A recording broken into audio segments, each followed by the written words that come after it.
Your Honor, we are demanding immediate control of the estate because the respondent is a thief. She did not care for him, she held him hostage. My sister's lawyer pointed a finger straight at my face. She is a glorified nursemaid who manipulated a dying man. He cannot be trusted with $5, let alone $8 million. My sister Olivia let out a sob that sounded expensive. She stole our last years with him, she cried. The judge looked at me. Ms. Vale, do you object? I did not stand up. I just checked my watch. Not yet, I said. I'm just waiting for the gatekeeper. The heavy oak doors were pushed open with the tired efficiency of a man who spent his life in archives. A stranger walked in. He was not wearing the kind of Italian silk suit Olivia's lawyer wore. He was wearing a gray off-the-rack number that was a size too big in the shoulders, and he carried a briefcase that looked like it had survived a war zone. He did not look at the gallery. He did not look at my parents, Mark and Deborah, who were craning their necks like curious vultures. He walked straight to the clerk's desk, placed a thick, sealed envelope on the wood and turned to the judge. Your Honor, he said, his voice dry as dust. I am representing the Trust Department of Hawthorne National Bank. We are the successor trustee for the estate in question. The air in the courtroom changed instantly. It went from the sticky, emotional heat of a family feud to the absolute zero of corporate finance. Olivia's lawyer stood up, his expensive chair scraping loudly against the floor. Objection. We have not been notified of any corporate trustee. This is a probate matter. Sit down, counsel, the judge said, not even looking up. He was already slicing open the envelope. The sound of tearing paper was the only noise in the room. I watched my mother's hands clasped together in her lap, her knuckles turning white. She looked at me, confusion warring with anger in her eyes. She wanted to know why I was not panicking.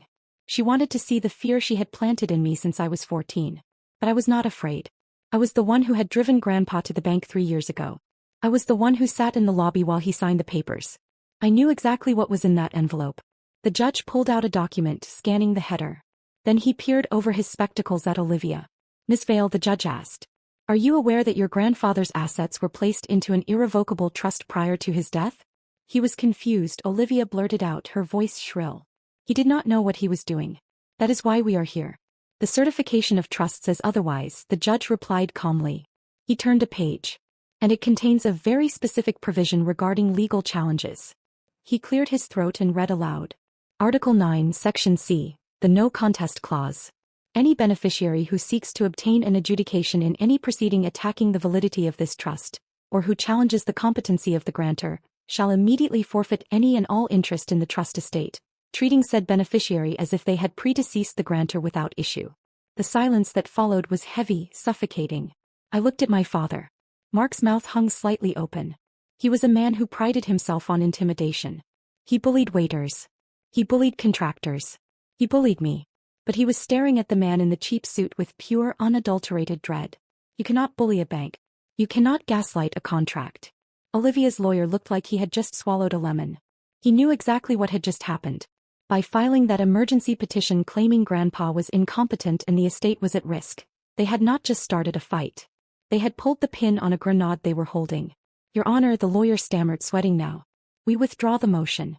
We were acting on incomplete information. The motion is already filed and entered into the record, the judge said, closing the folder. The trust is active. The trustee is present. The assets are secure. Your request for emergency control is denied. My mother let out a sharp gasp, grabbing my father's arm. Olivia turned to me, her eyes wide and wet with panic.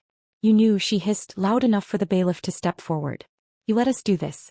I looked her dead in the eye. I told you to wait. They thought they were fighting a helpless sister. They forgot that for the last decade, my job has been managing the lives of people far more powerful and ruthless than them. I did not need to scream.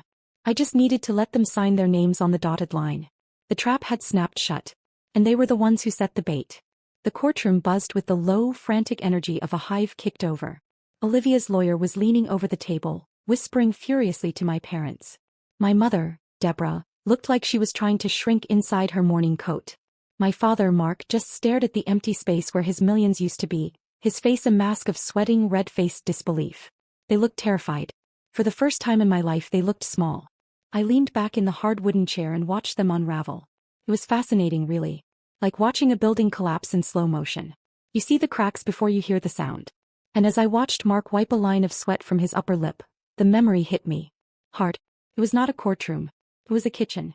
15 years ago. The air smelled like stale scotch and impending doom. I was 14. My jaw was swollen, throbbing with a dull, rusty ache. I had just come home from emergency dental surgery. My bite had been misaligned, grinding my molars to dust, causing migraines that made me black out. The surgery cost $12,000. That same week, my parents' construction business filed for Chapter 7 bankruptcy. They sat me down at the table. My mother was crying, the same performative, jagged sobs she was using right now in court. My father was pacing, a glass of amber liquid splashing over his knuckles. We lost it all, Mark had roared, slamming his hand on the table. The house. The trucks. The contracts. Gone. He pointed a shaking finger at my swollen face. Because of you. If we had not spent that capital on her teeth, he told my mother, ignoring me like I was a piece of furniture, we could have floated the loan. We could have survived the quarter. He drained us, Deb. She bled us dry. I believed him. God, I believed him. I sat there, 14 years old, mouth full of cotton gauze, and accepted the weight of their failure. I took it onto my narrow shoulders. I internalized the idea that I was the money pit. The bad luck charm. The reason they went from country clubs to rentals. They told that story to everyone. Thanksgiving. At Christmas. We would still be in the big house if Caitlin had not needed that surgery. It became family lore. A convenient, jagged rock they could throw at me whenever they needed a scapegoat for their own incompetence. Then Olivia came along. Born 3 years after the crash, right when Dad scammed his way into a new loan. She was the phoenix. The fresh start. She was untainted by their failure. He got the dance lessons. He got the private tutors. He got the love. I got the bill. I spent my 20s paying a debt that did not exist. I paid their rent when Mark forgot to save for taxes. I bought their groceries when Deborah spent the food budget on a networking lunch. I thought if I paid enough, if I bled enough, eventually the ledger would balance. Eventually they would forgive me for existing. It was not until I started working for my boss, a man who actually understood how money works, that I ran the numbers. $12,000 does not bankrupt a multimillion-dollar company. Fraud does. Embezzlement does. Spending operating capital on vacations does. They did not lose the business because of my teeth. They lost it because they were greedy, stupid, and arrogant. But a narcissist cannot look in the mirror. They cannot hold their own shame. They need a trash can. I was the trash can. I looked across the aisle at them now. Mark caught my eye. For a second his expression shifted. He looked at me the way he used to look when he needed rent money, expectant, demanding, assuming I would fix it because I owed him. He thought I was still that 14-year-old girl with the swollen jaw, desperate to be forgiven. He opened his mouth, probably to mouth the word, fix this. I held his gaze. I did not blink. I let the silence stretch between us, cold and heavy as a tombstone. You blamed me for your bankruptcy, I thought. You made me carry your shame for 15 years. You called me a burden while I kept a roof over your head. You wanted a burden? You just found one. The ledger was closed. And I was not paying the balance this time. Olivia went still.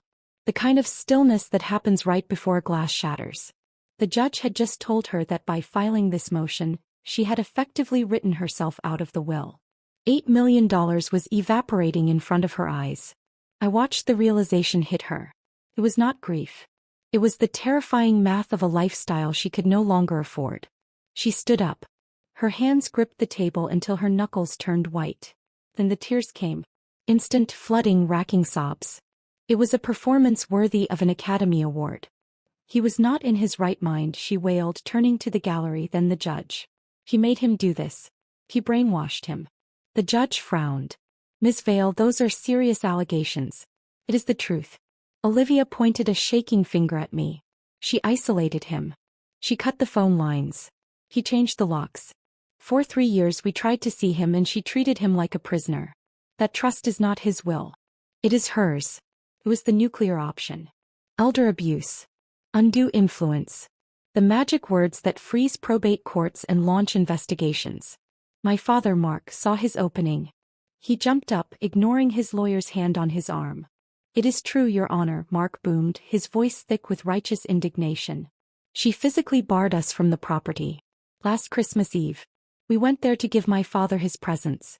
We stood on the porch in the freezing cold, begging to see him. She locked the door and laughed at us. She would not let a son see his dying father on Christmas. The gallery murmured. The judge looked at me, his expression darkening. It was a damnable story. A cruel daughter keeping a loving family away from a dying man on a holy night. Kept my face blank. I sat perfectly still. But in my head I was back in that hallway. December 24th.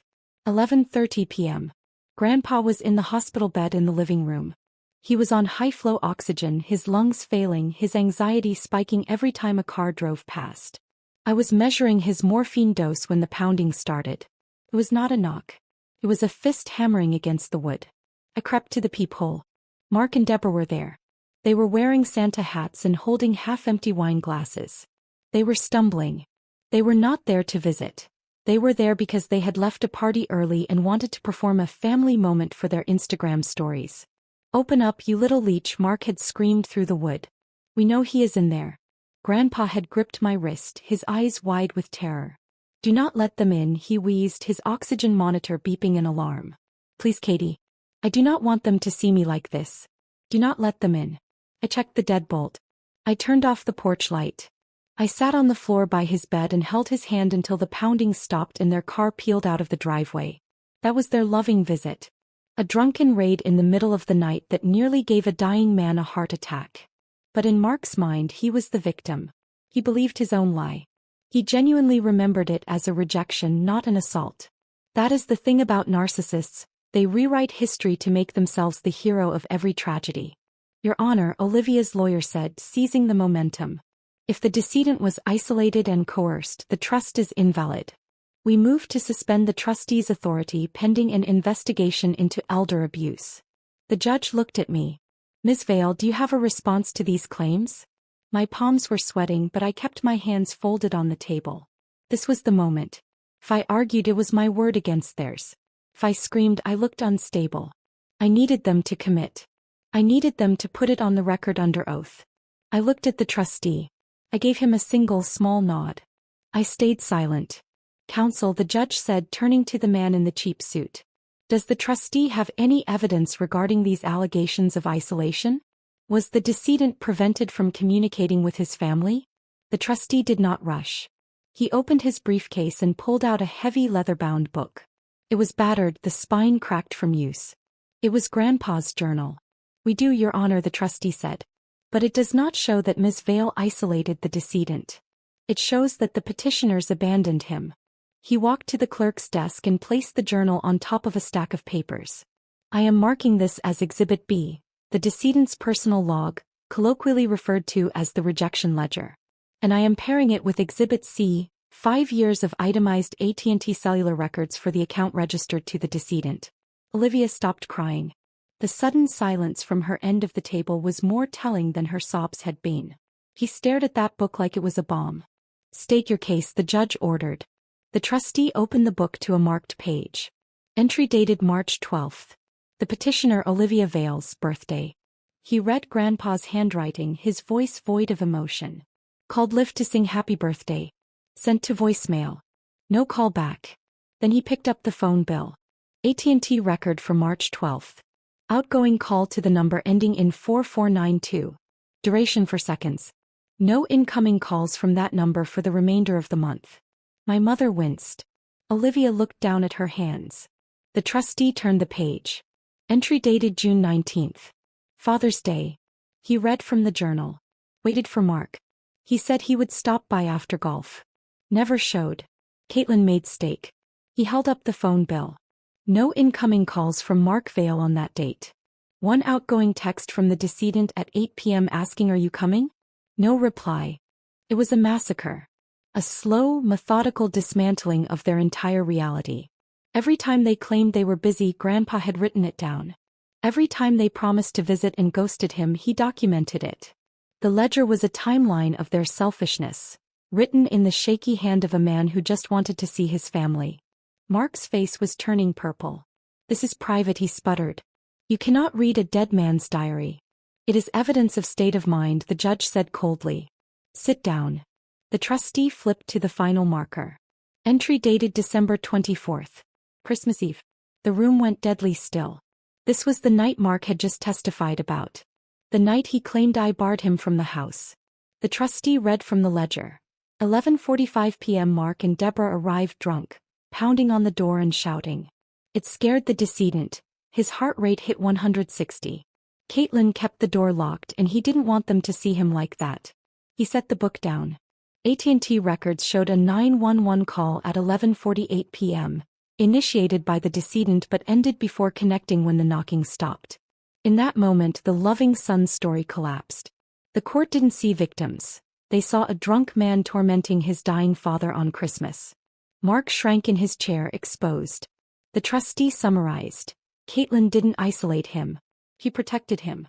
Olivia's lawyer glanced at the evidence, then asked for a recess. Denied, the judge said. You made the accusation.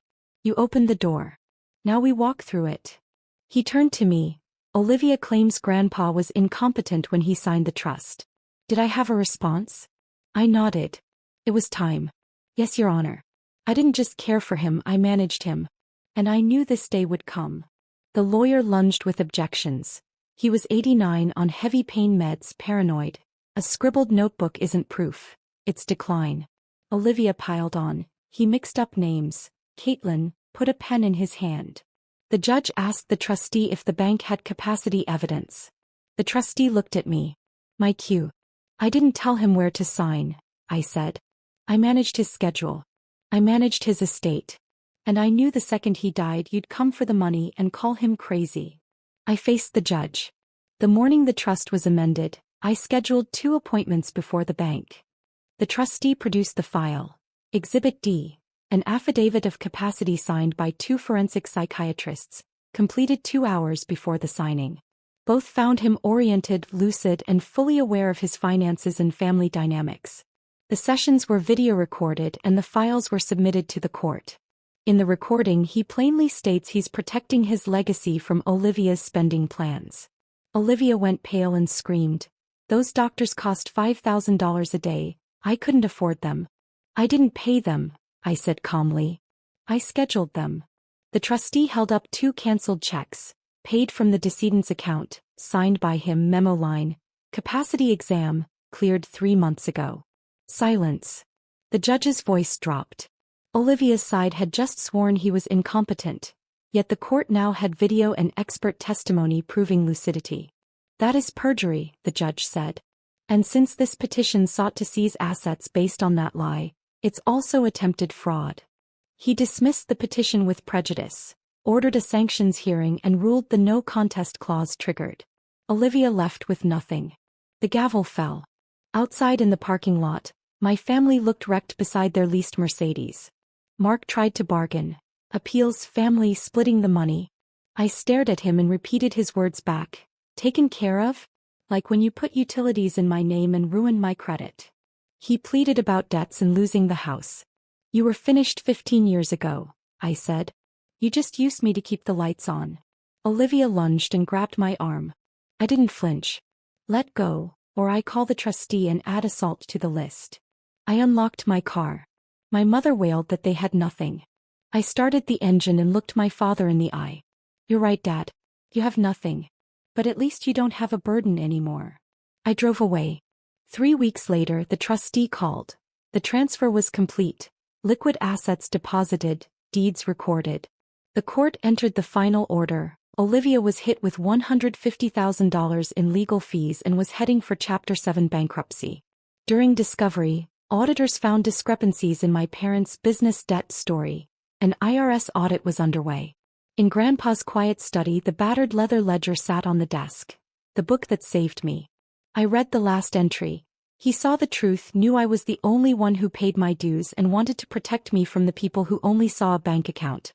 Then I opened my contacts. Dad. Olivia. I didn't block them. I hit delete. One by one. They weren't family anymore. Just strangers who used to know a girl who paid their rent. And this time when they came knocking, I didn't open the gate. Didn't open the gate. Didn't open the gate. Didn't open the gate. Didn't open the gate. Didn't open the gate. Didn't open the gate. Didn't open the gate. Didn't open the gate. Didn't open the gate. Didn't open the gate.